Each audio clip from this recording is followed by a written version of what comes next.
Good morning to all of you. Today's my topic is integrative model of Hermann Kulke for state formation in early medieval India. If we define word integration, which means incorporation as equals into society, here we can say on a political way because we talk about integrative state formation in early medieval India is that combining two or more state or things to form an effective unit or system in a simple word, we can say unity. Other political power or state to use political power may be forcefully or may be use of a matrimonial relation.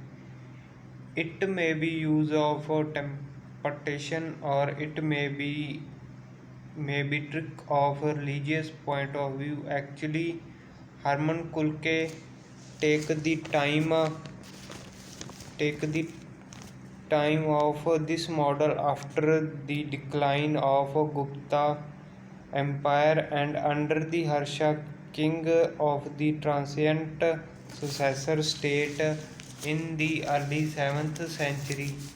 According to Hermann Kulke, from the model of integrative power emerged from local side instead of central side. Like after the dealing of the Gupta Empire, some smaller kingdom arose in the north and south India, and among them the prominent ones were the kingdoms of Harsha in the north and that of the Chalukyas in the Deccan and Pallavas in the South India. Now we toward the theory the theory by Hermann Kulke is three concentrically connected geographical areas, then toward the four factors of theory. The process of integrative state formation in early medieval India pertained to three concentrically connected geographical area and accordingly went through three chronologically distinct stages of state development. The geographical zones were: the number one is the nuclear area from which the political development issues, and number two is it is surrounding peripheral zone, and number three peripheral zone, the nuclear area of independent neighbors, which is equal to Sanskrit terminology. King means Raja, great king means Maharaja, and supreme king is Maharaja Adhiraja. Now we try to understand with the help of examples three geographical zone one by one. The number one zone is the nuclear area from which the political development issued. It means political development issued from local nuclear instead of central. For example, here we take example of Mughal Empire. Akbar, before him there was also power in the hand of Mughals. However, Akbar extended his empire very well, but know the local nuclear area from which the political development issue. Instead of this example, we take one more with is suitable for it, like Rashtrakuta kingdom was founded by Danti Durga, who set up his capital. Mankyat or Malkhed was feudatory of the Chalukyas. Here Chalukyas of Badami was central power, and Rashtrakuta local nuclear area from which the political power developed later. Number two is the surrounding peripheral zone. In second, local nuclear power control over the peripheral zone. Here we take example of Ashok Win killing his peripheral zone in the rock addict 13 inscription tell us about it. The number 3 zone is the peripheral zone, the nuclear area of interdependent neighbors. To complete first two steps or a nuclear power after peripheral zone, then try to capture his neighbor, which was independent.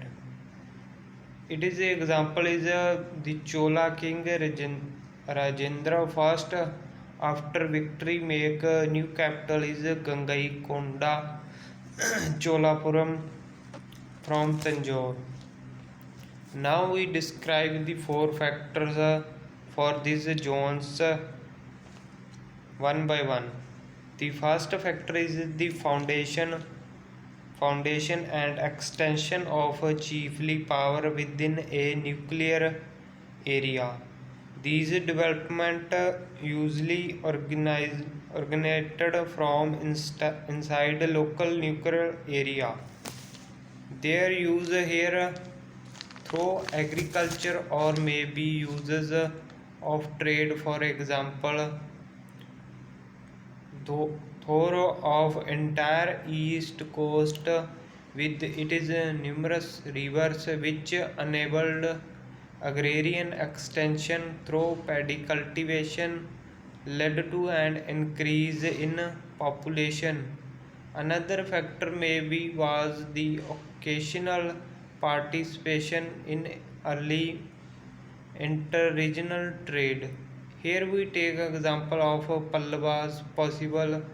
They were the local tribe who established their authority in the Tandamadram, the land of creepers.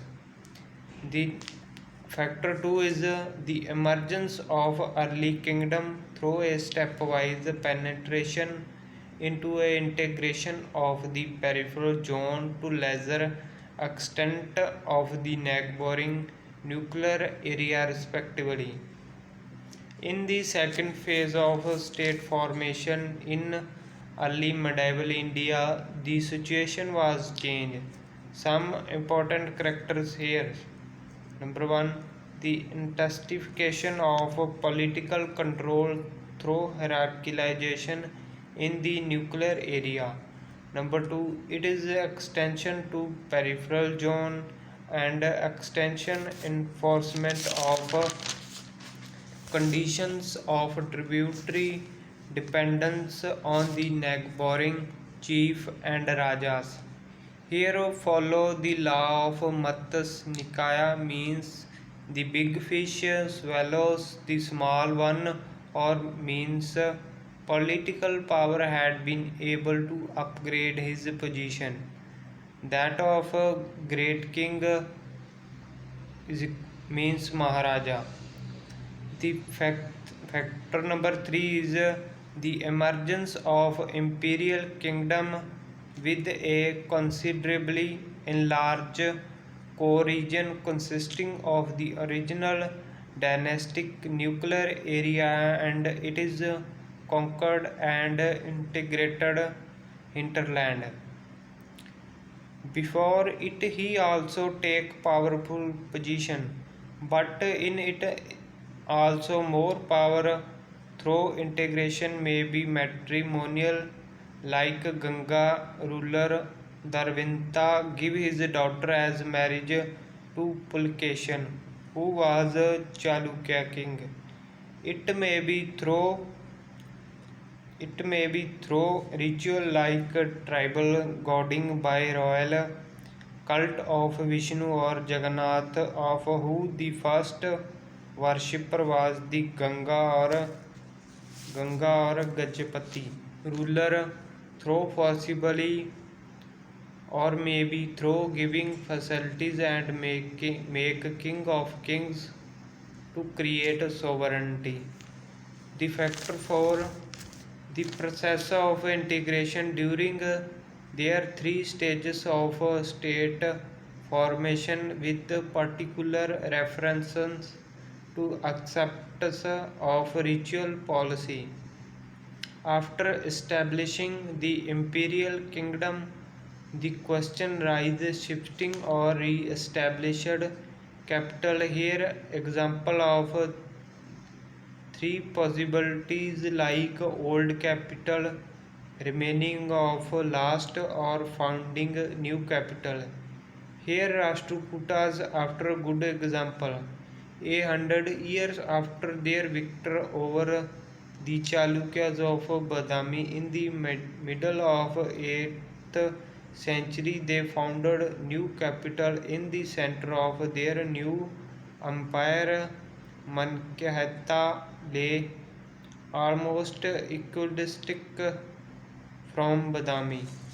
Conclusion: there have a lot of theories of state, but integrative model take much place compared to other because of every king of empire use it. Thank you.